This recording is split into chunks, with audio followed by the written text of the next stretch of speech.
Assalamu alaikum wa rahmatullahi wa barakatuhu. I hope you are all doing well. My name is Muhammad Umar and I am serving as General Manager at Tawakal Group. It's my pleasure to warmly welcome you all to another exciting session of our 100 Days Shrimp Farming Training Program organized by Tawakal Fish Hatchery and Farms. Every session in this program brings us closer to understanding how we can make shrimp farming more productive, innovative, and sustainable. And today's session promises to be one of the most inspiring ones yet. Before we begin, let us start with the recitation of the Holy Quran to seek Allah's blessings and guidance in our learning journey. Now I will recite some verses from the Holy Quran.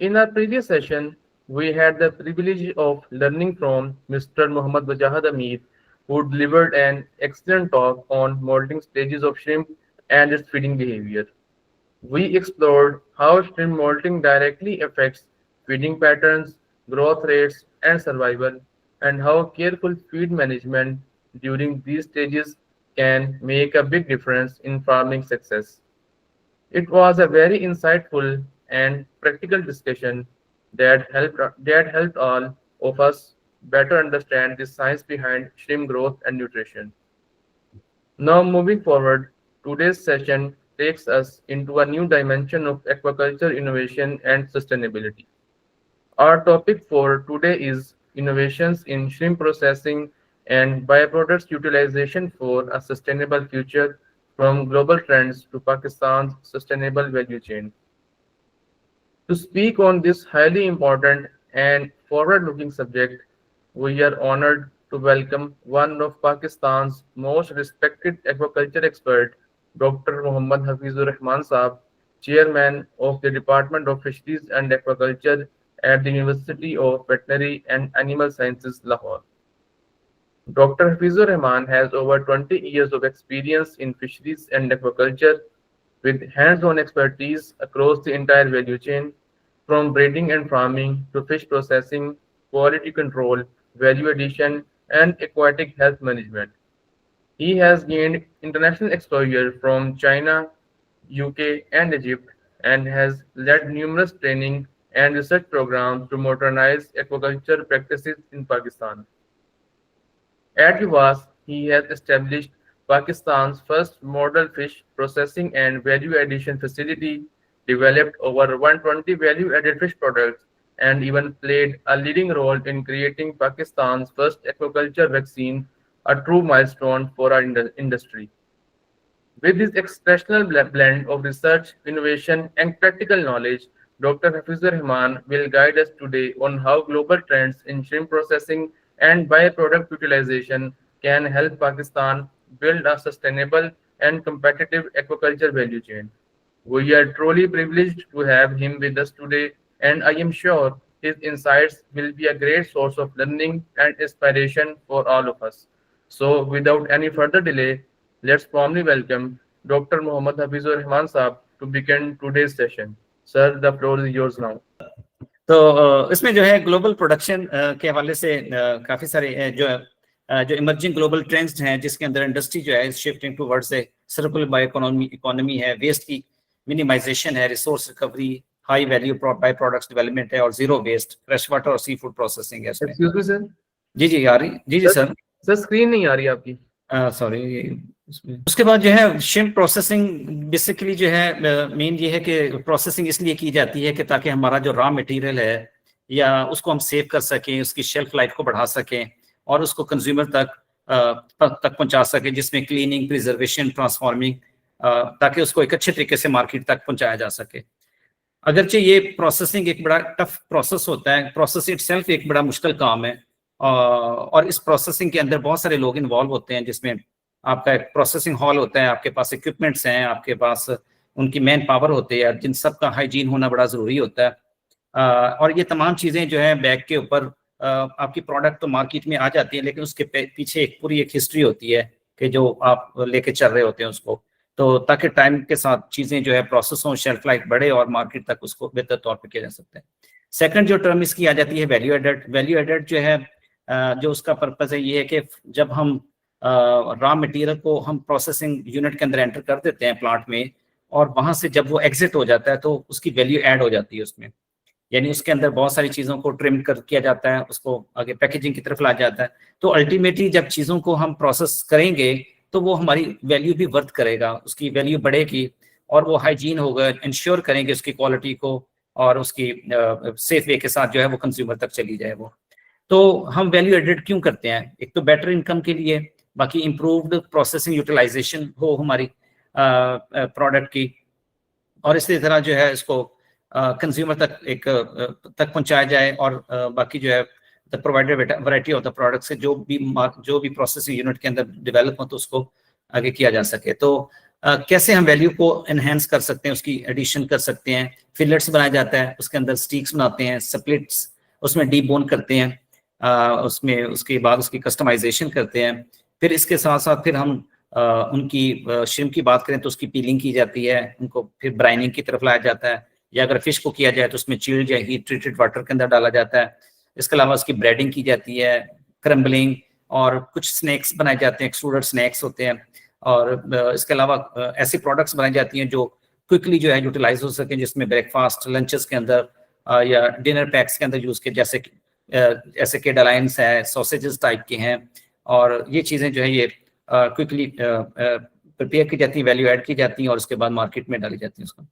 और कुछ ऐसी foods होती हैं functional foods के जो उनके अंदर add की जाती है, जिनको फंक्शनल फूड्स कहते हैं, और वो उसकी वैल्यू को एनहेंस करता है, उसकी अंदर विटामिन मिनरल्स और उन चीज़ों को बढ़ाता है। अगर हम बात कर लें ग्लोबल इनोवेशन और शिप प्रोसेसिंग के हवाले से, तो दुनिया के अंदर इस वक्त हाई फाई टेक्नोलॉजी मौजूद है। अगर हम बात करें जिसमें हाई प्रेशर प्रोसेसिंग की टेक्नोलॉजी है, एडवांस कंट्रीज में मौजूद है, उसके ज़रिए उसको प्रोसेस किया जाता है, जिसमें नॉन थर्मल पास्चराइजेशन की जाती है ताकि माइक्रोब्स को कंट्रोल किया जा सके। और इसी तरह क्रायोजेनिक फ्रीजिंग सिस्टम्स हैं जिसमें लिक्विड नाइट्रोजन डाला जाता है, उसके जरिए उसके फ्रीजिंग सिस्टम किया जाता है। ये इवन के तिलापिया के फिलेट्स के अंदर भी ये यूज़ की जाती है टेक्नोलॉजी। मॉडिफाइड एटमॉस्फेरिक ये MAP के जरिए भी पैकेजिंग की जाती है, ये भी तिलापिया के अंदर और बहुत सारी शिम्प्स के अंदर और स्पीशीज के अंदर ये हो रहा है। इसी तरह ऑटोमेशन एंड AI सॉर्टिंग ये न्यू है, इसके अंदर आर्टिफिशियल इंटेलिजेंस के थ्रू जो है ना उसकी ऑटोमेशन की जाती है, और उसके जरिए जो है वो खुद का निज़ाम के तहत जो है वो ऑटोमेटिक मशीन्स के जरिए जो है प्रोसेस की जाती है। इसी तरह ब्लॉकचेन एक ट्रेसेबिलिटी है। ये मॉडर्न टेक्नोलॉजीज हैं जिनकी बेसिस के ऊपर जो है प्रोडक्ट जो है सेफ वे के साथ कंज्यूमर तक जाती है। तो दुनिया के अंदर इस वक्त अगर हम बात कर लें श्रिम्प के हवाले से, तो 2020 से लेकर 2024 का ये डाटा एक पेपर हुआ है, जिसमें उन्होंने ये डेटा दिया हुआ है श्रिम्प के हवाले से कि सबसे ज्यादा श्रिम्प के अंदर किन किन एरियाज के अंदर रिसर्च हुई है। तो ये proportion of the research field for shrimp 2020 to 2040, the image was generated by the Web of Science Analytical Tools and the Visualizing HipLot and the Adobe Photoshop। तो इसमें सबसे ज्यादा फूड के ऊपर ये काम हुआ। ये 2021 का अब शो हो रहा है कि इसके अंदर न्यूट्रिशन के ऊपर, फूड के ऊपर जो है वो शो हो रहा है। तो दुनिया के अंदर मुख्तलिफ चीज़ों के ऊपर ये रिसर्च हुई हैं। अगर हम बात कर लें मॉडर्न टेक्नोलॉजी के अंदर, फिर थर्मल और नॉन थर्मल प्रोसेसिंग मेथड्स आ जाते हैं, जिसके अंदर जो है नॉन थर्मल की बात कर लें तो उसमें जो है ड्राइंग है, फ्रीजिंग, पिकलिंग, स्मोकिंग, ये हमारे एशियन कंट्रीज में भी बड़ा कॉमनली यूज़ किया जा रहा है। और एंशिएंट टाइम के अंदर भी जैसे पिकलिंग का कॉन्सेप्ट था, ड्राइंग का कॉन्सेप्ट, स्मोकिंग, ये एंशिएंट टाइम से लेके अफ्रीकन कंट्रीज में है, एशियन में भी हो रहा है इसको, और आज रिसेंट भी जो है इसको इन मेथड के जरिए किया जा रहा है, जिसमें ये साल्ट ब्राइनिंग की जाती है, इसमें ट्रीटमेंट्स हैं। इसके अलावा इसमें field magnetic field assisted freezing systems है, ओजोन किया जाता है। जबकि इसके अंदर थोड़ी सी मॉडर्न की तरफ चले जाए तो वो थर्मल आ जाता है, जिसमें hot air oven drawing methods हैं, माइक्रोवेव हीटिंग्स हैं, और MHT का यूज़ किया जाता है। तो ये टेक्नोलॉजीज मॉडर्न की तरफ भी है। तो दोनों टेक्नोलॉजीज साइड बाय साइड जो है ना वो हैं दुनिया के अंदर। अगर हम बात कर लें potential industrial food and non food appliances के अंदर, एप्लीकेशंस के अंदर, तो इस वक्त जो है पोटेंशियल इंडस्ट्रियल फूड में बहुत सारी ऐसी चीजें हैं जो शिम्प से, फिश से या उनके बाय प्रोडक्ट से जो चीजें मार्केट में अवेलेबल हैं, जिसमें एक्सट्रूडेड स्नैक्स तुर्की के प्रोफेसर हैं वो कर रहे हैं, इसी तरह ईरान के हैं, उनकी कतर के अंदर जो है उन्होंने एक एक्सट्रूडेड स्नैक्स डेवलप किए हैं। इसी तरह फोर्टिफाइड पीच ड्रिंक्स हैं, ऑयल फोर्टिफाइड बिस्किट्स किए जा रहे हैं तैयार, लॉन्ड्री डिटर्जेंट्स इन्हीं से डेवलप होते हैं। इसी तरह composite films, starch, foam, shrimp floors, तो ये श्रिम्प फ्लोर्स बड़ा कॉमन है एडवांस कंट्रीज में, बाकायदा इसको जो है दूसरे ग्रेन्स के साथ मिक्स करके तो उसको यूज किया जाता है ब्रेड के अंदर, केक्स के अंदर, बेकरी के अंदर, या जितनी भी कन्फेक्शनरीज वगैरह जो केक से रिलेटेड होती है तो उनमें ये इंडस्ट्री यूज हो रही है। और डिफरेंट जो है उनके ही श्रिम्प्स के जो पाउडर्स हैं उनको एज ए फ्लेवर के तौर पे भी इंडस्ट्री में यूज किया जा रहा है।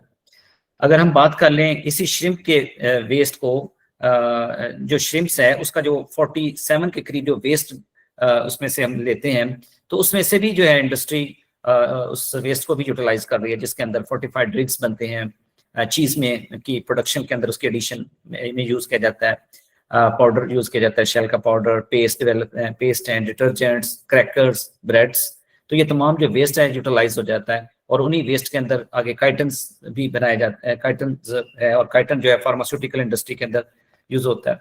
तो डिफरेंट साइजेस हैं इनके, मार्केट की जो है अवेलेबिलिटी, फॉर्म की अवेलेबिलिटी के ऊपर, और मार्केट के अंदर जो है उसका क्या प्राइस एडजस्ट होती है, तो उसके हिसाब से जो है ना वो मार्केट किए जाते हैं, और हर एक की अलग-अलग से उसकी प्राइसेस होती हैं। तो श्रिम्प के जो साइज है ये मैटर करता है इसमें, दुनिया के अंदर जो ट्रेड होता है वो ज़ाहिर है उसकी साइज के ऊपर डिपेंड करता है कि उसमें पर काउंट्स कितने वो होने चाहिए। तो उसकी कुकिंग टाइम भी मेंशन होती है कि कितना कुकिंग टाइम उसको दिया जाए, कि ऑलरेडी जो प्रोसेस्ड हुए होते हैं कुछ टाइम पहले से ही वो स्टीमिंग में लेके आते हैं, उसके बाद ब्रेडिंग करते हैं, और जस्ट वो आगे फिर मैरिनेशन और फिर आगे ऑयल में फ्राइंग की तरफ लेके चले जाते हैं। रेसिपी सूटेबिलिटी के ऊपर डिपेंड करता है कि प्रोसेस जो प्रोसेसिंग या वैल्यूडेशन यूनिट्स होते हैं या प्लांट्स होते हैं वो ऑलरेडी चीज़ें सेट करके और उसको पैक करके मार्केट में लेके आते हैं वो।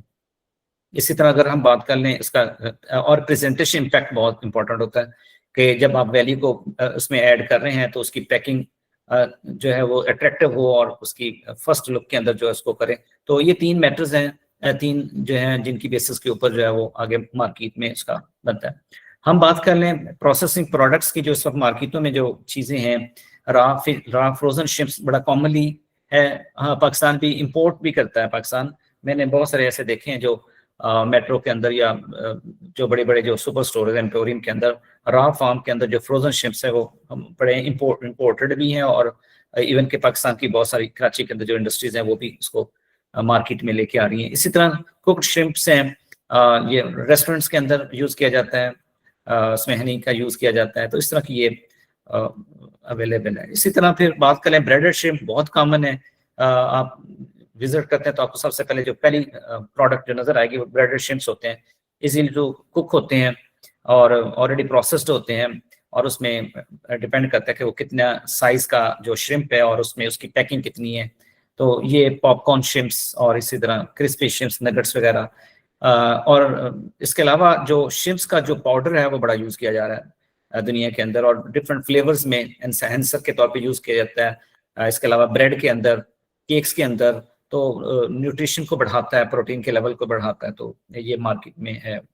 इसके बाद बात कर लें पॉपकॉर्न श्रिम्प्स हैं, और इस तरह श्रिम्प्स के ऊपर रोलिंग की जाती है, ये भी मार्केटों में इंटरनेशनल मार्केट्स में ये मौजूद है। और इसके अलावा अगर हम और प्रोडक्ट्स की बात कर लें तो प्रोडक्ट्स के अंदर बहुत सारे जैसे बटरफ्लाई प्रॉन्स हैं, और इसके अलावा जो कुकीज़ से रिलेटेड हैं या स्नैक्स हैं, और इसके अलावा फिश के जो ये पापड़ हैं या फिश के चिप्स, सॉरी श्रिम्प्स के चिप्स और श्रिम्प्स के रोलर जो नूडल्स होते हैं वो जो है उसके रोलिंग करके प्रोसेस करके तो मार्केट में ये चीज़ें अवेलेबल हैं। इसके अलावा अगर आप डोनट्स की बात कर लें, डोनट्स ना सिर्फ फिश के मीट को मिन्स को यूज़ करके डोनट्स यूज़ किया जा रहा है, इसी तरह श्रिम्प बाकायदा तौर पर इसके प्रोडक्ट को डेवलप कर रही है और मार्केट में अवेलेबल है। इसी तरह ये टेम्पूरा श्रिम्प्स ये प्रोडक्ट्स हैं मार्केट के अंदर। तो ये वैल्यू एडिशन है। तो मीट के से चीज़ों को डेवलप किया गया है, उनके मीन्स से, उनकी चीज़ों से। इसके साथ साथ अगर हम बात करें तो जो बाकी है श्रिम्प का जो 47% है जो वेस्ट आ जाता है, उस वेस्ट को अगर हम देखें तो उसके अंदर ये बहुत सारी चीज़ें हैं जो उसको निकाल दी जाता है, जिसमें स्फेलोथोरेक्स है, हेड रीजन, इसी तरह पेलोपोड्स, शेल्स, टेल और विसल ऑर्गन्स हैं। अगर आप ऊपर से देखें तो बायो वेस्ट जो है तकरीबन ऑलमोस्ट 41% है, तकरीबन यहाँ पे जो मीट है वो 59% के करीब है। तो डिफरेंट जो वेस्ट है उसमें होता है 30 से लेकर 50% तक है। अगर हम उसके शिम्प प्रोसेसिंग वेस्ट को हम करें आगे, उसके ऊपर काम करें, उससे क्या क्या चीज़ें बनाई जा रही हैं। वेस्ट वाटर ट्रीटमेंट में यूज़ किया जा रहा है, फार्मास्यूटिकल इंडस्ट्री में, बायोमेडिकल एप्लीकेशन में इसका यूज़ है इस वेस्ट का। इसी तरह एग्रीकल्चर में फर्टिलाइजर के तौर पे इस्तेमाल किया जा रहा है, लिक्विड है, फर्टिलाइजर है, सॉलिड में है। तो उनसे बढ़ के जो चीज़ें और हैं वो सबसे ज़्यादा अच्छी जो है वो काइटिन है, कैरोटिनॉइड्स हैं, फैटी एसिड्स हैं, प्रोटीन है, काइटोसन है। तो इनसे आगे बैंडेजेस बनाई जा रही हैं, आगे इसकी में इस्तेमाल होती हैं, फार्मास्यूटिकल इंडस्ट्री में इस्तेमाल होती हैं। तो ये बहुत सारी ऐसी चीज़ें जो फूड इंडस्ट्री में भी एज ए उसके फिल्म के तौर पे उसकी पैकेजिंग मटेरियल के अंदर और बहुत सारी कन्फेक्शनरीज के अंदर यूज किया जा रहा है, टेक्सटाइल इंडस्ट्री में है। तो ये फिश के जो वेस्ट हैं इनको यूटिलाइज दुनिया कर रही है, उसको जो है ना इंडस्ट्री जो है उसको करती है इसको। इसके बाद अगर हम बात कर लें तो ये इसको उसकी कौन कौन सी जो प्रोडक्ट्स हैं, किन किन बाय प्रोडक्ट से कौन कौन सी चीज़ों को हम निकालते हैं और उसके आगे फ्यूचर में उसकी एप्लीकेशन क्या क्या है। वो शेलफिश शेल्स हेड्स, इसको काइटन काइटोसन से निकाला जाता है इसमें, और bioplastic, pharmaceutical industry, cosmetic industry, water purification के लिए यूज होता है। इसी तरह शेल्स को एस्टासेंथीन में यूज किया जाता है, एक्सट्रैक्ट होता है, और ये नेचुरल कलर्स भी देता है। अगर ऑर्नामेंटल फिश के अंदर भी चले जाएं, पिगमेंट्स भी है। एक्वा फीड के अंदर जितनी श्रिम्प की जो फीड डेवलप होती है, एस्टासेंथीन्स वगैरह, ये चीज़ें डेवलप ये उसमें ऐड की जाती हैं। इसी तरह हेड के रीजन से श्रिम्प ऑयल निकाला जाता है। फिर शेल पाउडर, कैल्शियम सप्लीमेंट्स, इसको फूड फोर्टिफिकेशन के लिए किया जाता है। इसी तरह सॉफ्ट टिश्यू वेस्ट से फिश मील, श्रिम्प मील, एक्वाकल्चर फीड इंग्रेडिएंट्स में यूज किया जाता है। प्रोटीन हाइड्रोलाइसेट्स, बायोएक्टिव पेप्टाइड्स से ये ड्राइव्ड होते हैं और फंक्शनल फूड्स में, मेडिकल में यूज किए जाते हैं उसके न्यूट्रिशन में। और तो इसी तरह बाकी भी ये दूसरी हैं जो डाइजेस्टिव ट्रैक्ट वेस्ट होते हैं, ये भी आगे फूड प्रोसेसिंग इंडस्ट्री के अंदर जो है ना वो यूज हो रहे हैं। अगर हम इस मैकेनिज्म को थोड़ा सा देखें, फ्लोट जो है उसका चार्ट, जो इसका डायग्राम है, अगर हम इसको देखें तो शिम्प प्रोसेसिंग वेस्ट से आगे सेफेलोथोरेक्स, एक्सोस्केलेटन, शिम्प शेल ये लिए जाते हैं, और इनसे आगे डीमिनरलाइजेशन, डीप्रोटीनेशन की जाती है। इससे डीमिनरलाइजेशन से मिनरल्स, लिपिड्स और एस्टासेंथीन वगैरह निकाला जाता है। इसी तरह डीप्रोटीनिएशन से काइटन, प्रोटीन ये लिया जाता है। तो इसी तरह अगर हम श्रिम्प प्रोसेसिंग वेस्ट को लें तो श्रिम्प प्रोसेसिंग, आगे कुकिंग वेस्ट, वाटर, फिर फ्रीजिंग सिस्टम से एंटर होता हुआ प्रोटीन अमाइनो एसिड्स पाउडर में, इसी तरह एंजाइमेटिक हाइड्रोलाइसेट्स, तो प्रोटीन हाइड्रोलाइसेट्स वगैरह डेवलप होते हैं। तो एक मैकेनिज्म है, एक प्रोसेस है जिसके जरिए आप वेस्ट को जो है ना आगे एक यूजफुल प्रोडक्ट्स के लिए इस्तेमाल किया जाता है। अगर हम इसकी समराइज करें न्यूट्रिशन सप्लीमेंट्स को, तो ये एंटीबैक्टीरियल के अंदर भी है, एमल्सिफायर में, और एक्सट्रैक्ट एंड ऑप्टिमाइजेशन। बात करें एस्टासेंथीन, ये फूड एप्लीकेशन में, फूड के अंदर किया जाता है। इसके अलावा प्रोटीन हाइड्रोलाइसेट करें तो nutritional value, extraction technology, food, तो ये तमाम चीज़ें जो है काइटोसन जो है वो फूड इंडस्ट्री में इस्तेमाल किया जाता है। इसी तरह अगर हम बात कर लें कि टेक्नोलॉजीज जो है वो ग्रीन प्रोसेसिंग के लिए कौन सी है इस वक्त, एंजाइमेटिक एक्सट्रैक्शन है, लैक्टिक एसिड फर्मेंटेशन है, माइक्रोवेव असिस्टेड एक्सट्रैक्शन है, इस तरह डीप यूटेक्टिक सॉल्वेंट्स हैं, बायोरिफाइनरी अप्रोचेज हैं। तो ये वो टेक्नोलॉजीज हैं जिनसे आगे फर्दर जो है उसके सस्टेनेबिलिटी के ऊपर काम किया जाता है, यानी उसके वेस्ट को लो किया जाए, इको फ्रेंडली बनाया जाए, एलिमिनेट किया जाए उसके जो एसिड्स हैं जो आगे इम्प्योरिटीज काज कर सकते हैं या डैमेजेस कर सकते हैं चीज़ों को। इसी तरह पे लो एनर्जी कंजप्शन है, रिसाइकलिंग है। तो ये डिफरेंट हैं जो टेक्नोलॉजीज हैं दुनिया के अंदर, और उसको जो है with the passage of time उसको अडॉप्ट कर रहे हैं और उसके ऊपर काम हो रहा है। अगर हम बात कर लें काइटोसन, तो काइटोसन भी उससे काइटन से निकलता है उसके एक्सोस्केलेटन। तो ये काइटोसन प्रिपरेशन, तो ये काइटोसन वुंड ड्रेसिंग है, ये इंडस्ट्री में यूज हो रही है, बायोमेडिकल्स के अंदर, फार्मास्यूटिकल इंडस्ट्रीज के पास है। न सिर्फ ये बल्कि हमारी जो फिश की स्किन है उससे भी बैंडेजेस हैं जो वुंड हीलिंग को करती है। तो वेस्ट जो है अल्टीमेटली जो है वो फायदा दे रहा है प्रॉपर वे के साथ जो है अगर उसको हम यूटिलाइज करें। काइटोसन प्रिपरेशन प्रोसेस है कंप्लीट, जिसमें वॉशिंग ग्राइंडिंग होती है, उसका फिर पाउडर बनता है, पाउडर से आगे लिपोफिलाइजेशन होती है। इसके अलावा जो है इसकी फिर डिप्रोटीनाइजेशन है, फिर ये आगे फ्रीजिंग सिस्टम है, फिर ये एक प्रोसेस के जरिए जो है डीएसिटाइलेशन है, तो ड्राइंग वॉशिंग, तो ये पूरे प्रोसेस के जरिए जो है ये काम हो रहा है इसके ऊपर जो है। तो अल्टीमेटली ज़ाहिर है बाय प्रोडक्ट्स में भी न्यूट्रिशनल वैल्यू मौजूद है जो हमारे आगे हमारी बॉडी की डिफरेंट एक्टिविटीज़ के लिए है, और बहुत सारे डिजीज़ से भी इससे बचा जा सकता है, जिसमें अगर हम बात कर लें एंटीऑक्सीडेंट एक्टिविटीज़ हैं इसके अंदर, एंटी डायबिटिक के लिए भी यूज़ किया जाता है, एंटीवायरल है, अगर बात कर लें इनमें आगे स्किन से रिलेटेड, हेल्थ से रिलेटेड, और जो हेपेटिक के इश्यूज हैं उनके लिए बहुत फायदेमंद है। इसी तरह अगर एंटी कैंसर्स के तौर पे ब्रेस्ट कैंसर है, गैस्ट्रिक कैंसर, टंग कैंसर वगैरह, तो ये अल्टीमेटली जो है ये जो बायो प्रोडक्ट्स हैं वो आगे दे रहे हैं उसको ना। इसी तरह अगर हम बात कर लें इसमें इम्यून बूस्टिंग सिस्टम के तौर पे भी है और फर्टिलिटी एनहेंसमेंट के लिए भी है, तो अल्टीमेटली न्यूट्रिशनल बेनिफिट्स हैं प्रोडक्ट्स के। अगर हम बात कर लें सस्टेनेबिलिटी अलाइनमेंट्स की, तो दुनिया में ये एक फ्रेमवर्क इंटीग्रेशन है, United nation sustainable development goal को 12 और 14 की बात कर लें तो रिस्पॉन्सिबल कंजप्शन है कि पानियों के अंदर जो भी चीज़ें हैं तो उसको एक अच्छे वे के साथ जो है उसको यूटिलाइज किया जा सके। FAO ने का भी एक एजेंडा है, इस तरह यूरोपीय यूनियन का ग्रीन डील एक एजेंडा है, उसका सर्कुलर इकोनॉमी के ऊपर वो बात करते हैं। इसी तरह एनवायरमेंटल इम्पैक्ट है, इसमें 40 to 60% reduction in organic waste discharge, lower greenhouse gas emission from seafood plants, each ton of shrimp waste जो है वो मोर देन $1200 जो है वो वैल्यू बढ़ाता है वो। तो अगर हम बात कर लें transition to the Pakistan current status के हवाले से, तो इस वक्त जो हमारे पाकिस्तान में जो है इस वक्त जो हम सिर्फ कोस्टल एरिया हम बात कर रहे हैं, वो कोस्टल रीजन में सिंध बलूचिस्तान है, जिसमें शिम्स जो है वो पेनियस इंडिकस है। इसी तरह अगर हम बात कर लें बाकी दूसरी स्पीशीज भी मौजूद है। प्रोडक्शन 60,000 से लेकर 70,000 तक, 60,000 7 टन एनुअली जो प्रोड्यूस हो रहे हैं। चाइना, यूरोपीय यूनियन और UAE को जो है उसको एक्सपोर्ट किया जाता है।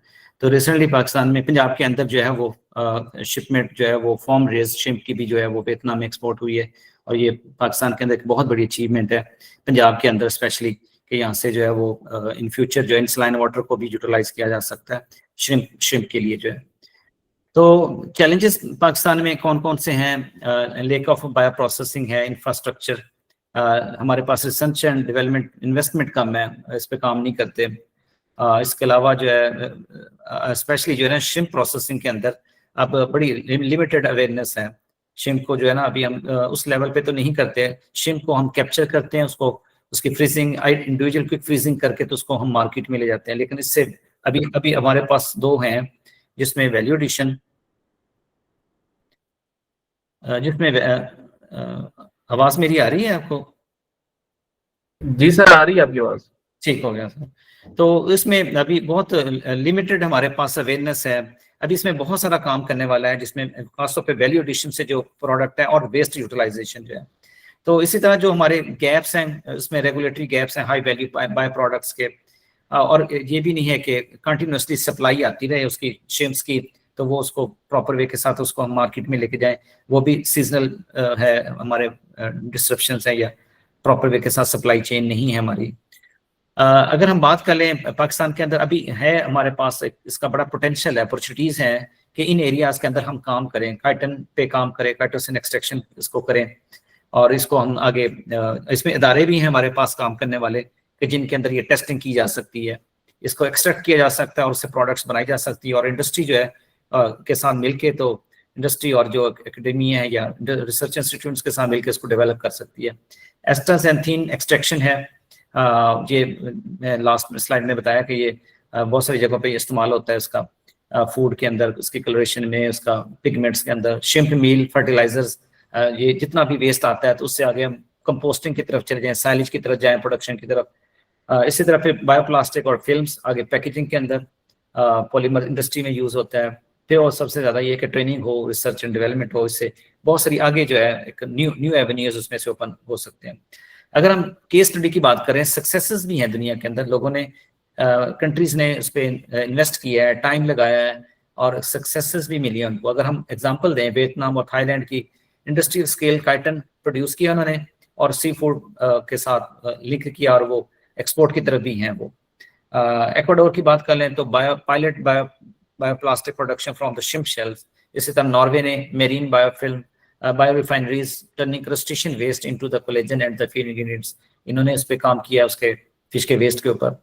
इस तरह इंडिया जो है नेबरिंग कंट्री एस्टाजेंथीन के ऊपर काम कर रहा है, extraction startup using eco friendly supercritical carbon dioxide. इसी तरह Japan use of the fermentation based chitin extraction for cosmetic grade chitosan, यानी कॉस्मेटिक इंडस्ट्री के लिए इन्होंने जापान ने डेवलप किया इसको।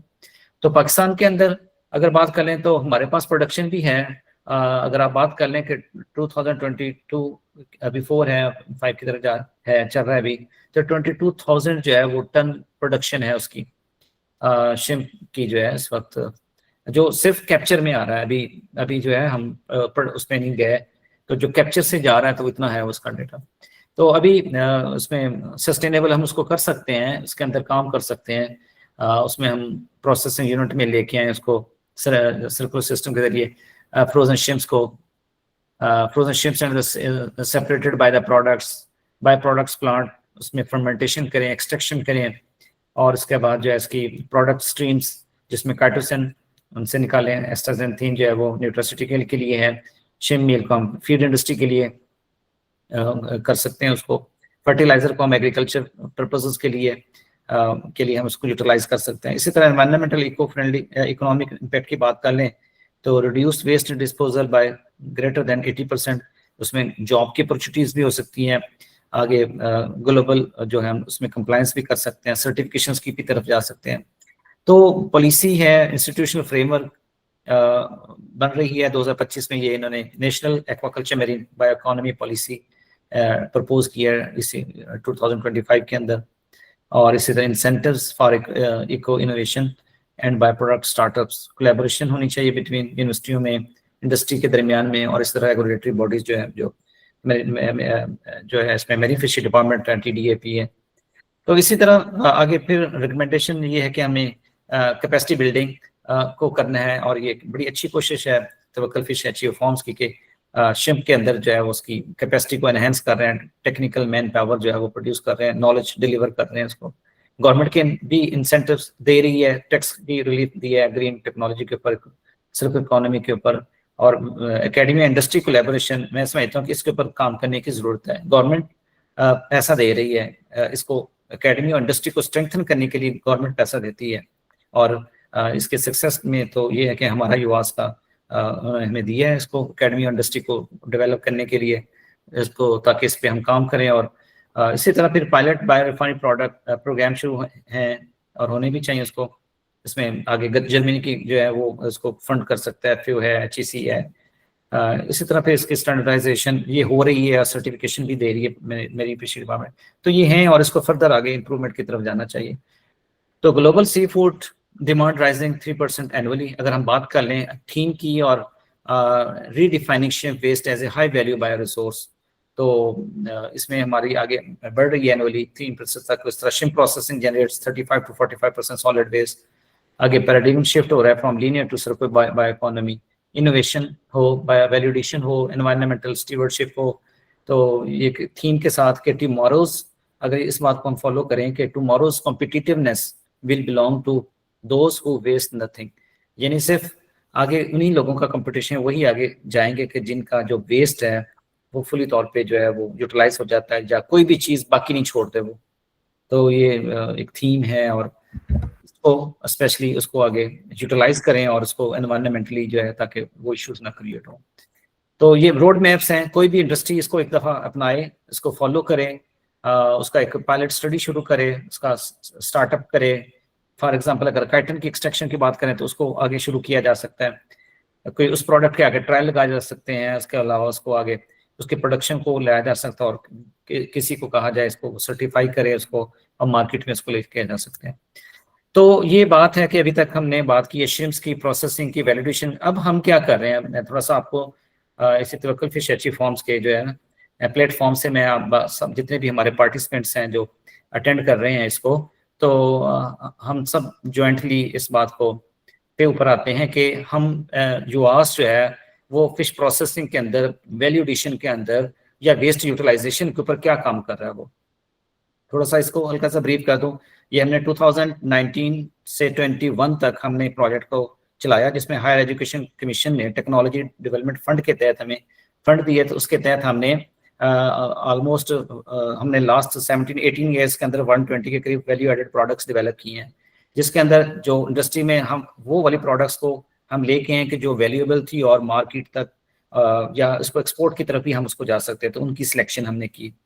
तो गवर्नमेंट ने हमने HEC ने हमें फंड किया और हमने ये चीज़ें डेवलप की, और इसकी सक्सेस में हम ये समझते हैं कि 2-3 इंडस्ट्रियाँ लगी हैं हमारे पंजाब के अंदर, सिंध के अंदर, उन्होंने फॉलो किया इसको और इन चीज़ों को फिश प्रोसेसिंग वैलिडेशन को, यूनिट को देखा, प्रोडक्ट को डेवलप बनते हुए देखा, इनकी हमने आगे बहुत सारे लोगों को अवेयर भी किया। तो हमारे सारे दोस्त बैठे हैं, हमारे स्टूडेंट्स भी बैठे हैं, हमारे फार्मर्स भी हैं इसके अंदर सेशन के अंदर, कि उन्होंने सारी चीज़ों को प्रोसेस होते हुए देखा। तो इसमें ये प्रोडक्ट बड़ा डेवलप हुआ।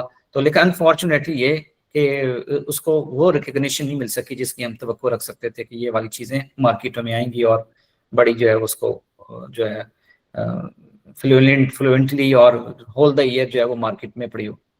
तो उसी प्रोजेक्ट की सक्सेस के अंदर जब हमने अगला प्रोजेक्ट जो है फिश प्रोसेसिंग वेस्ट का हमने सबमिट करवाया, तो मैं यहाँ पे भी चौधरी जावेद साहब को जो है मैं उनका शुक्रिया अदा करूँगा, तवक्कल फिश हैचरी फॉर्म्स का, कि उन्होंने इसको एज ए इंडस्ट्रियल पार्टनर के तौर पे हमने एक नया प्रोजेक्ट सबमिट करवाया, technology development of value added fish by products from fresh water fish processing waste. तो इसमें ये हमारा प्रोजेक्ट जो है वो हो गया, क्लिक हो गया, तो इस पर काम शुरू हो गया है। तो अभी हम वेट कर रहे हैं, फंड्स का कमिट किया है और वो भी हो जाएंगे इंशाल्लाह वेरी शॉर्टली जो है। तो उसके ऊपर हमने काम शुरू कर दिया, इसके प्रोडक्ट की डेवलपमेंट के ऊपर। तो हमारा जो इश्यूज यही थे कि जितना भी आप वेस्ट आ रहा है, जो शिप से आ रहा है या फिश से आ रहा है, तो उन सारे फिश को जो है ना हमने उसका जो सोल्यूशन निकाला है कि वो जो पुअर हैंडलिंग होती है उसकी, और एनवायरमेंटल हैजर्ड्स प्रोड्यूस होते हैं, या 35% प्रोसेसिंग वेस्ट जो होता है वो लॉस में चला जाता है। तो उसका सोल्यूशन में ये है कि हमने इस सारे वेस्ट के अंदर से हमने बहुत सारी चीज़ें बनाई, अभी बना रहे हैं, कुछ पायलट स्केल के ऊपर हमने काम कर लिया है, और कुछ हम इसमें अब इस नेक्स्ट 2 ईयर्स के अंदर हम ये काम करेंगे उसमें जिसमें जैसे काइटिन है, एंटीऑक्सीडेंट्स वगैरह हैं, इसमें पॉली अनसैचुरेटेड फैटी एसिड्स वगैरह हैं, पेप्टाइड्स हैं, कि उनके ऊपर हम जो है ना ये हमने सोल्यूशन इसका निकालना है इसका। तो अगर हम अपनी इस वेस्ट की इंडस्ट्री की बात कर लें इस वक्त जो है ना प्रेजेंटली, तो इस वक्त पूरी दुनिया जो है $338.47 बिलियन की इंडस्ट्री है पाकिस्तान, पूरी दुनिया की world wide industry 338.47 billion dollar की है। अगर हम बात कर लें हमारे पाकिस्तान की टोटल जो है वो तो बहुत कम है इस वक्त। अगर हम टोटल फिश मार्केट साइज देखें पाकिस्तान का, वो 18.32 बिलियन डॉलर्स की है। अगर हम फ्रेश वाटर फिश मार्केट अपने पाकिस्तान की करें 12.96 बिलियन डॉलर है। इसी तरह अगर हम इसकी बात करें प्रोसेसिंग फिश और sea food market 3.57 billion dollar. तो दुनिया के अंदर ये लेसिथिन का प्रोडक्शन हो रही है, फर्टिलाइजर्स बन रहे हैं, स्क्वेलिन है, पेट फीड्स है, इस तरह एनुअल जो है फिश जो वेस्ट प्रोड्यूस हो रहा है 27 मिलियन टन्स जो है वो दुनिया में वर्ल्ड वाइड दुनिया में प्रोड्यूस हो रहा है वो। तो हम क्या कर रहे हैं, हम इसके ऊपर बहुत सारी प्रोडक्ट्स आगे हमने लॉन्च कर दी हैं। हमने लेसिथिन पायलट स्केल के ऊपर डेवलप कर लिया है इस वक्त, कॉस्मेटिक इंडस्ट्री में यूज होता है ये लेसिथिन। इसके अलावा ये बेकरी इंडस्ट्री में जो है अभी जो है पाकिस्तान की जो बेकरी इंडस्ट्री है वो सोयाबीन से लेसिथिन को डेवलप कर रही है, जबकि हमने फिश के हेड रीजन से इसको लेसिथिन को आगे किया है इसको।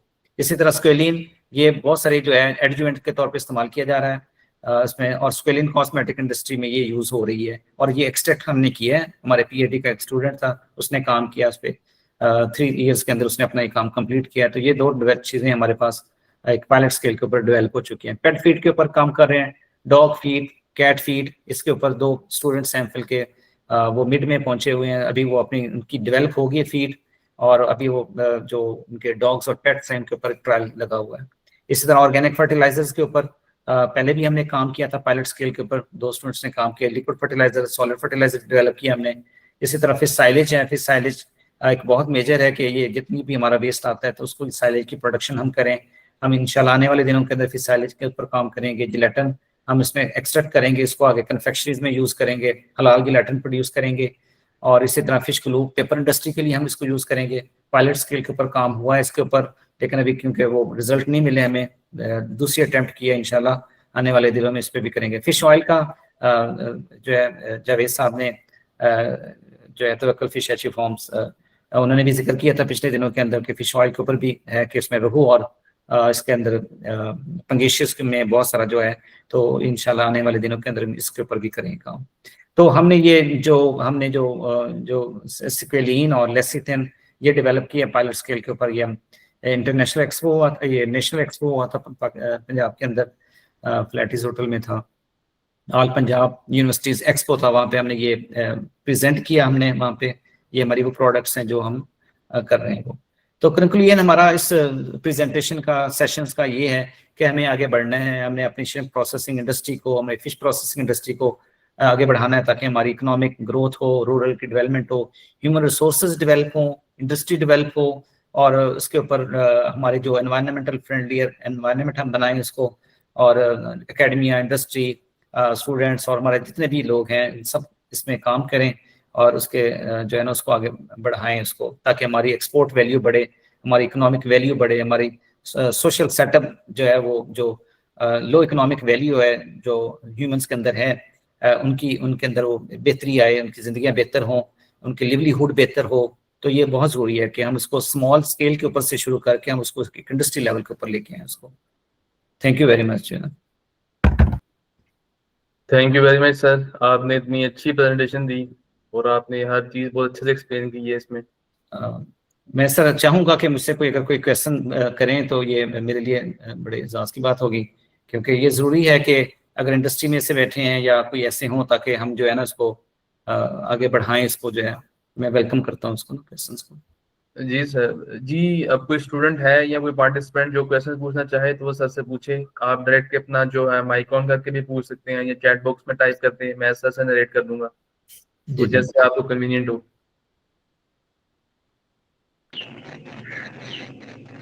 हेलो जी जी डॉक्टर साहब से मैं बात करना चाहता हूँ। जी जी जी जी सर, मैं सुन रहा हूँ आपकी बात। जी सर, अब कीजिए बात। डॉक्टर साहब, मेरा नाम तारिक रियाज सिद्दीकी है। जी जी मैं फिश एक्सपोर्ट में हूँ फ्रॉम 1986। Ji sir. और जो आपने अभी फरमाया कि जो सी फूड का वेस्ट है, जी इसका यूटिलाइजेशन जो है वो हकीकत में उसकी इतनी ज़रूरी है ताकि आपकी चीज़ वायबल हो सके। जब आप एक चीज़ वैल्यू ऐड करके बेच देते हैं तो ये वेस्ट जो है अगर ये भी प्रॉफिटेबल हो जाएगा तो जाहिर है आपकी जो इनकम है उसके ज़राए बढ़ जाएंगे। जी सर। लेकिन सूरत हाल डॉक्टर साहब इससे बहुत मुख्तलिफ है। जी मैं समझता हूँ सर।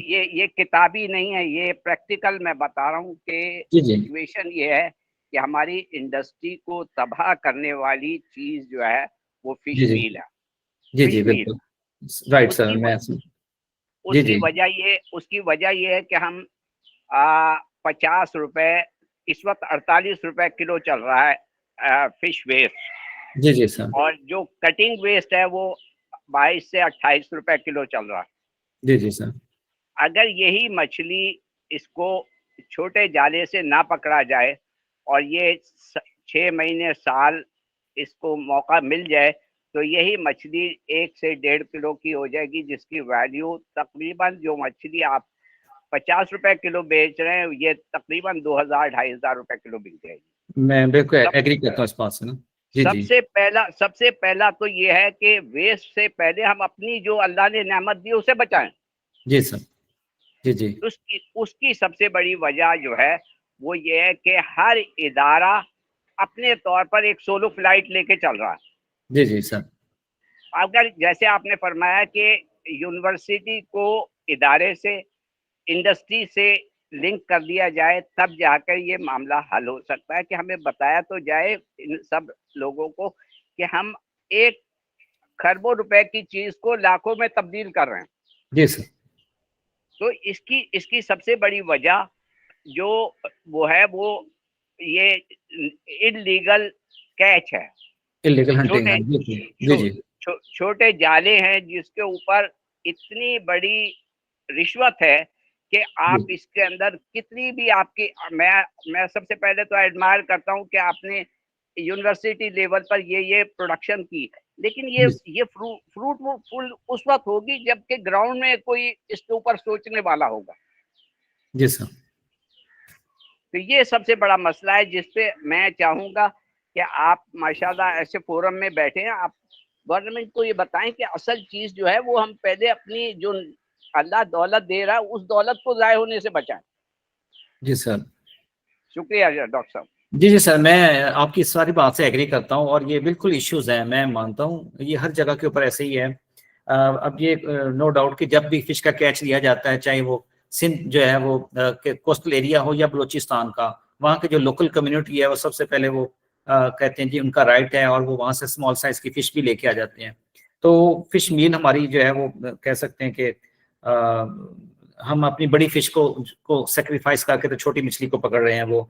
तो देखा जाए तो दुनिया में जहां जहां पे भी फिश मील के लिए ये स्ट्रगल की गई है, वहां की उनकी इकोनॉमी भी तबाह हुई है। अब जैसे मैं थोड़ा सा एग्जांपल दूं, एक्वाडोर, चिली, ये वो हैं जो सारे जो है फिश मील की प्रोडक्शन कर रहे हैं वो, लेकिन अब वो भी उनकी तरक्की वो स्टॉप हो गए हैं वो। तो ये बड़े फोरम को जहाँ पे वो मेरीन फिशरी डिपार्टमेंट को वो कर रहे हैं, तो वो इसको कर सकते हैं इसको ना।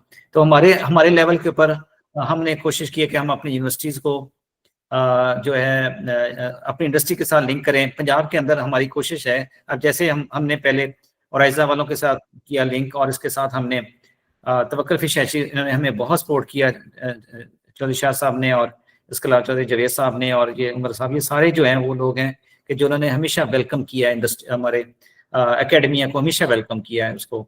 और इसी तरह हमारे जंजुआ साहब बैठे हुए हैं, डॉक्टर साहब हैं हमारे पास जो है माशाल्लाह, उनकी बहुत कंट्रीब्यूशन है आगे करने के लिए, बहुत बड़े बड़े फोरम पे उन्होंने बात की है और इसको लेके चले हैं। तो हमारी बस कोशिश ये है कि इसको आगे लेके चलें, इसको प्रोसेसिंग को करें।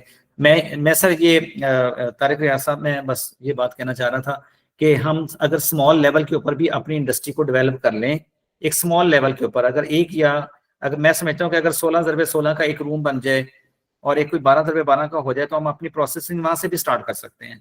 हम अपनी छोटी छोटी चीजों को वहां पे भी डेवलप करके अपनी लोकल कम्युनिटी को फायदा दे सकते हैं। हम बड़े सी की तरफ नहीं जाते, बड़ी बड़ी चीजों की तरफ नहीं जाते। हाँ, अगर वो इंडस्ट्री भी हमारे साथ बैठती है, करती है, तो उसके भी हम करेंगे इंशाल्लाह जो है ना।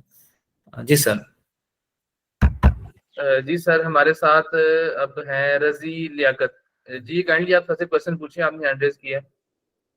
जी जी, वालेकुम सलाम। जी जी Is ji Dr. Razia Liaquat. I have हाँ जी recently completed my PhD from Lahore College for Women University.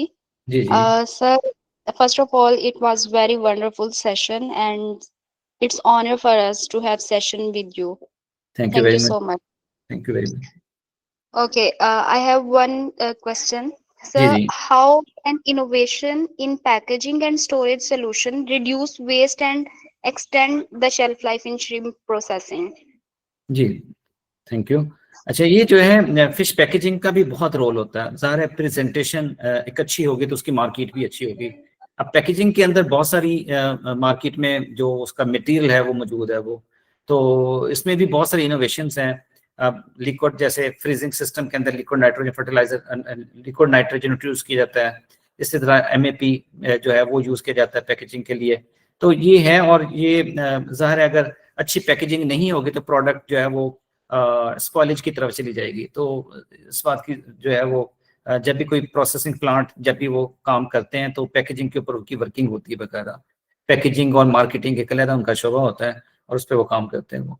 तो अब तो इंडस्ट्रीज हद तक भी आगे कोशिश कर रही है या इनोवेशंस हो रही हैं कि जो फॉर एग्जांपल अगर मैंने ये बहुत सारे फ्रेंड से सुना है कि अब चाय का कप जो है, चाय पीने के बाद का भी जो मटेरियल है वो भी यूटिलाइज हो जाता है, उससे आप एडिबल होता है वो वाला, तो वो भी ऐसी है कि उसको खाया जाता है वो। तो कोई भी चीज़ वेस्ट नहीं जाएगी, तो इसलिए ऐसा फ्रेंडली जो पैकेजिंग मटेरियल किया जाता है उसका। सर, जैसे युवास जो है वो काफी अच्छी प्रोग्रेस है फिशरीज एंड एक्वाकल्चर में. Is there any strategies that the UVAS is adopted in packaging of shrimp farming? बिल्कुल, हम ना श्रिम्प्स को तो करेंगे, इसकी वैल्यू एडेड हमने कुछ प्रोडक्ट्स बनाई हैं 2019 से लेके 21 तक की हमने कुछ 4 प्रोडक्ट्स उसकी श्रिम्प्स की बनाई हैं। लेकिन अब ज़ाहिर है श्रिम्प की तरफ हम डाइवर्ट हो रहे हैं, अब आहिस्ता आहिस्ता हमारी पंजाब की इंडस्ट्री भी उसी तरफ जा रही है। तो इंशाल्लाह आने वाले दिनों के अंदर ये जितनी भी प्रोडक्ट्स हैं इंशाल्लाह इसको हम डेवलप करेंगे, इसकी सही जो है फॉर्मुलेशन करेंगे, रेसिपीज डेवलप करेंगे और इंडस्ट्री से ही कहेंगे कि वो इसको मार्केट में लेके आए इसको। और रिसेंटली जो पैकेजिंग मटेरियल यूज किया गया जा रहा है वो इस वक्त वैक्यूम पैकेजिंग है, हमारे पास मशीन है। इस तरह 2 मशीन हैं जो जर्मन मशीन हैं और उसी से हम कर रहे हैं। और इसका एक स्पेसिफिक उसका मिलता है, उसका पैकेजिंग मटेरियल है जो इम्पोर्टेड होता है, तो उसी के अंदर ही जो उसके अंदर से एयर टाइट एयर निकाल लेता है ताकि उसमें से जो है बैक्टीरिया उसके अंदर मौजूद ना हो। वो तो मेन कैंपस लाहौर के अंदर और यहाँ पे हमारे कैंपस के अंदर वो लार्ज मीट की पैकेजिंग करते हैं और हम यहाँ पे फिश की पैकेजिंग करते हैं। तो हमारे पास ये 2 मशीन मौजूद है।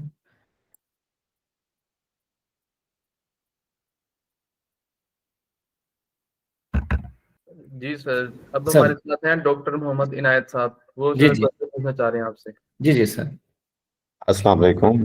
वालेकुम सलाम जी डॉक्टर इनायत साहब। सबसे पहले सर आपका बहुत शुक्रिया, थैंक यू। आपने काफी इनोवेशंस और प्रोजेक्ट्स पे काम किया है।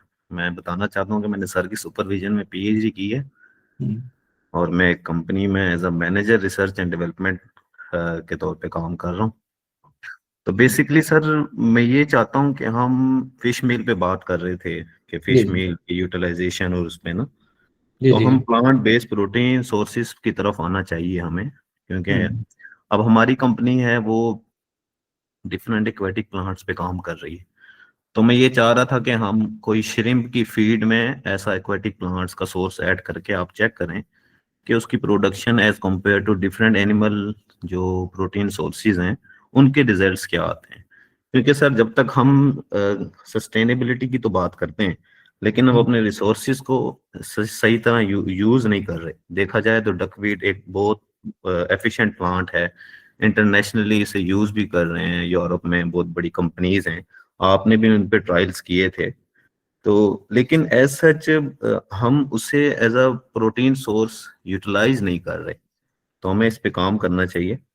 तो जैसे फिश मील है, अब ये फिश मील की उसी तरह उसकी रिप्लेसमेंट में हम सस्टेनेबल रिसोर्सेज को जब तक नहीं लेके आएंगे, जैसे एलजी है, माइक्रो एलजी पे बहुत ज्यादा काम हो रहा है, डकवीट के डिफरेंट पार्ट्स हैं, हमने माशाल्लाह काम किया है शीप पे, लेयर्स पे, हम उस पे ट्रायल्स कर रहे हैं। इंशाल्लाह हम एक्वाकल्चर की तरफ भी मूव ऑन करेंगे। और सेकंड जो मोस्ट इम्पोर्टेंट पाकिस्तान में जो मुझे इशू लग रहा है, एकेडेमिया और जो इंडस्ट्री है उनका जो कोलेबरेशन है, लाइजन कह रहे हैं, वो बहुत वीक है। अब मैं अपनी बात करूं तो मुझे 2 साल तकरीबन हो गए, हमने जिन जिन यूनिवर्सिटीज से, जिन इंस्टीट्यूट से कोशिश की कि हम उनके साथ काम करें, तो there is a number of issues के उनके पास टाइम नहीं है, या कोई मतलब इतना बजट का इशू है, या इतनी एडवांस टेक्नोलॉजीज नहीं है। तो पाकिस्तान में इनोवेशन लेके आना मेरा ख्याल है कि इस टाइम की बहुत ज्यादा इम्पोर्टेंट है, हमारे रिसोर्सेज वेस्ट हो रहे हैं। तो सर प्लीज मैं जरूर आपको ये रिकमेंड भी करूंगा और आपसे रिक्वेस्ट करूंगा कि आप कुछ डकवीट से रिलेटेड श्रिम्प पे कुछ ट्रायल्स वगैरह करें, हम अवेलेबल हैं। मैं आपको जहां तक हुआ मैं आपको सपोर्ट भी करूंगा इंशाल्लाह। चलिए, बहुत शुक्रिया डॉक्टर साहब, थैंक यू वेरी मच। बस डॉक्टर साहब इसमें हम अभी पॉसिबिलिटीज देखते हैं कि अभी तो श्रिम्प जो है ना सलाइन वाटर के अंदर ग्रो हो रहा है, तो फ्यूचर में अगर ये 0 PPTP ग्रो अगर होता है ये और कोई हम ट्रायल स्टार्ट करते हैं तो इंशाल्लाह हम इस पे भी आगे काम करेंगे। तो डॉक्टर साहब मैंने आपकी वो ना सजेशंस नोट कर लिए हैं, तो इंशाल्लाह हम आगे ना स्टूडेंट्स को इसके ऊपर लगाते हैं कि वो भी काम करें इसके ऊपर। Sir thank you so much. Thank you जज़ाकल्लाह। जी, और कोई पार्टिसिपेंट जो क्वेश्चन पूछना चाहे वो काइंडली अपना हैंड रेज कर दे।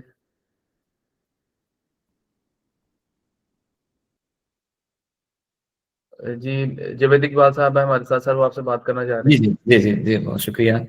जी अस्सलाम वालेकुम सर। वालेकुम अस्सलाम। बहुत शुक्रिया, आपने कमाल की और बड़ी तफसील से अल्हम्दुलिल्लाह इस मौजू पे आज हमें अल्हम्दुलिल्लाह बहुत शुक्रिया बताया। सर इसमें जो बुनियादी चीज है मेरे ख्याल में अभी तक इंडस्ट्री के अंदर ये अभी नो हाउ आया नहीं है कि जो वेस्ट है उसको जी, यूटिलाइज किया जाए, क्योंकि जी। मैं समझता हूँ कि इस वक्त डॉक्टर राय शाहनवाज जंजुआ साहब भी ऑनलाइन हैं और जनाब तारिक रियाज सिद्दीकी साहब भी इस वक्त लाइन पे जी, जी। हैं, वो इस इंडस्ट्री को बड़ी मतलब अच्छी तरह समझते हैं, जिन्होंने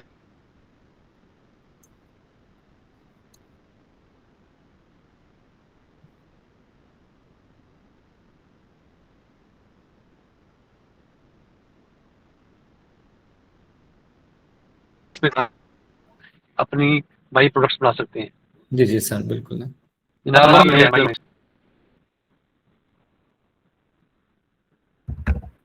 जी वो जंजुआ साहब लीव कर गए, उन्होंने एक और वेबिनार अटेंड करना था 6 बजे, तो वो अभी उन्होंने अपोलोजाइज किया और वो लीव कर गए हैं।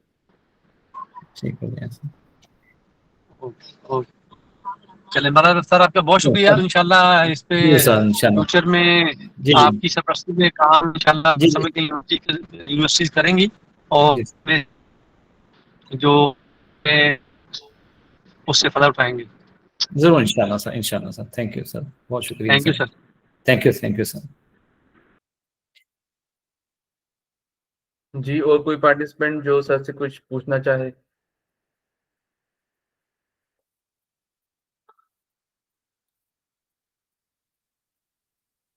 आई थिंक सर और कोई है नहीं जो आपसे क्वेश्चन पूछना चाहे, तो अब हम अपने क्लोजिंग सेशन की तरफ चलते हैं। जी, जी sir.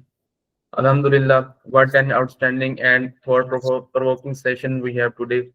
On behalf of Wakal Group and our entire 100-day stream farming training program team, I extend our deepest gratitude to Dr. Fizur Rahman Saab for sharing his vast knowledge and experience with us. Sir, your session on innovations in shrimp processing and byproduct utilization for a sustainable future was not only informative but truly inspiring. The way you connected global aquaculture advancements with Pakistan's opportunities gave all of us a fresh perspective on how innovation, sustainability, and value addition can transform the shrimp industry. Your words reminded us that shrimp farming is not just about production, it's about creating a smarter, cleaner, and more profitable future for our aquaculture community.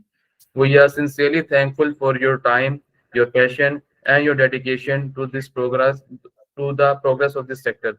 I would also like to appreciate all our participants for your active involvement and enthusiasm. Your commitment to learning and improvements make this program truly meaningful.